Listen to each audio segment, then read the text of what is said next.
In this video, I want to go over using the BNF online. So BNF is British National Formulary. It's the book that lists all the drugs that are licensed to be prescribed in the UK and all the information about them. Now, we used to have, I'm calling it a book because we did used to get it in a hard copy book. It's actually only in recent years, probably since before COVID, that they have stopped printing it. But for obvious reasons. It was a big book, it cost a lot of money to print. It was printed every 6 months to try and keep it up to date and then distributed for free. So, it didn't make sense.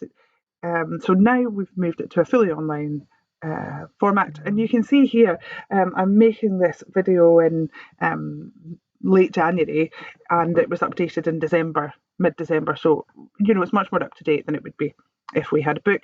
And also, inevitably, you could never find the most recent book. Somebody would have put it somewhere, and so you ended up using Noton, which isn't ideal. So we're going to the fully online version now. You can see it is bnf.nice.org.uk. I would just bookmark that, but you don't even need to. If you just type in BNF into Google, you'll come across it. So the easiest way to use the BNF is to type in the name of any particular drug that a patient may have told you that they are taking. So if we go with something pretty common, let's say atenolol. Now, the great thing is it will give you suggestions, because oftentimes patients don't spell the name of a drug correctly. A really classic example of that is this drug here, benzophenethazide. It's a very common drug, but patients find it difficult to say and difficult to spell. It's a big word. So if you've just got the first few letters and you're kind of getting the gist of what they're talking about, then that might help you. But don't guess. If you're not entirely sure, don't guess that that's what it is. Say to the patient, does that look about right? Oh, yes, that's right. But let's go back to what we planned. So I'm going to click on that. And it's taken me straight to the page for this drug because I picked their suggestion. First thing I want to know is what kind of drug this is. So actually the easiest way to do it is to go to the last option here, which is other drugs in class. Because when I click on that, it takes me down, and yes, it shows me all the other drugs in the class, but it also tells me what class it is. So this is a beta blocking agent, so a beta blocker. So I would first of all always go to this other drugs in class to get that information straight away, beta blocker. Now if we go back up to the top, let's look at indications. So why this drug would be prescribed. So you can see it will list for most drugs quite a few options, but with everything in the BNF, it will list the most common thing first. So the most common indication for prescribing this drug is high blood pressure. It's going to tell you how it should be administered and what dose it should be. The second one here would be angina. So it's the same drug that's being administered, but obviously it's in a much higher dose. And it will continue on like this. So the last one, which we've got here, is early intervention with myocardial infarction, is the least common reason to prescribe atenolol, and in that case it would be by IV. So we're not prescribing this drug ourselves, obviously. We're not prescribing any drugs ourselves as a therapist, but we can use this to find out why a person might be taking that medication. And that's really important because sometimes, particularly when patients are on a lot of medications, maybe they're elderly or they've got some additional needs, they know what drugs they're taking, but they don't know why, or they'll say, it's for my heart. For my heart is a very broad description, and we need more information than that. The patient may not be able to give us it, so we use the BNF to tell us this. So we know if the patient is taking atenolol, the most likely thing is they've got hypertension, or maybe they've got angina, or maybe they've got a heart rhythm issue. If it's by the time you get further down, it's probably going to be more likely that the patient's told you that that's why I'm taking it. The common reasons, perhaps not. There's various other things you can go through here. Contraindications and cautions are worth thinking about. Contraindications are hard no. If the patient has that, you cannot prescribe. A caution is, okay, it's not a no, but we might need to think about it. Again, we aren't doing the prescribing ourselves, but it's worth being able to look up this information. Perhaps we're going to suggest to a GP that they change the patient's medication because it's causing, say, internal side effects.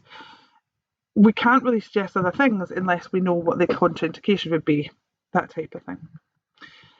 You will always find a section on interactions. What that means is this drug, how it interacts with other drugs. That actually takes you to a separate appendix, which would have been within the book itself, and you'll find that information there. Side effects is something we definitely need to be looking at. As I said before, it will always list the most common first. So here it talks about common, uncommon, rare or very rare. And even within these lists, the most common of the common side effects is there. So abdominal discomfort is the most common side effect for this particular drug, whereas visual impairment and vomiting are the least common of the common. Uncommon, given two options here, and bronchospasm is the least common, and hallucination is on its own as very, very rare. Now, what you sometimes come across within the side effects, or even actually in some other places, is it will say for all the drugs in that class, but then it will also say for that particular drug.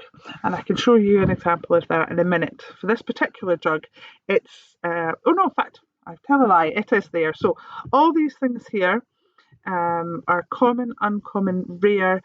Other information on overdose are for all the beta blockers. And then it moves on to talk specifically about atenolol. So on top of all the others, we have a few for atenolol specifically. So don't think when you get to rare that that's you done. Carry on and look further down. Then there'll be a section on breastfeeding and pregnancy. Again, more important to the person who's doing the prescribing. And a few other pieces of information. But I would definitely say the most useful information that you can get is your class of drug, why it's being prescribed, and the side effects. And that's certainly the bit you'll use most commonly. So the other thing I wanted to show you was about brands versus generic names. Sometimes a patient will tell you they're taking a particular drug and what they're just giving you is the brand name, which is not the name of the actual drug. So we need to know what the actual drug is called so we can put it in their records. So a really good example of that is a drug called epineutin.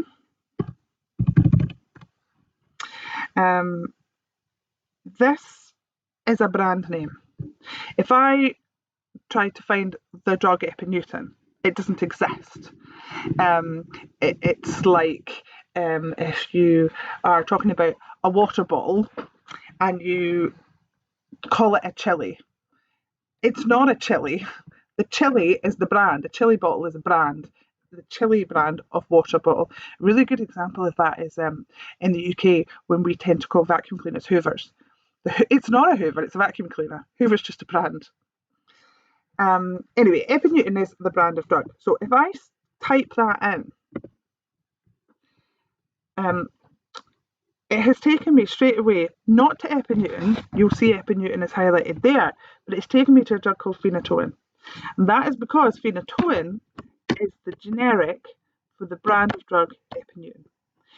So if a person's told you a drug name and you're really not familiar with it, but it seems to be for a common condition, you think, I should know that, put in what they've said on the BNF because it may be a brand name rather than the generic drug, and it will bring you to that. Doing the same thing here, it will be in the description as the brand, but phenytoin would be the drug.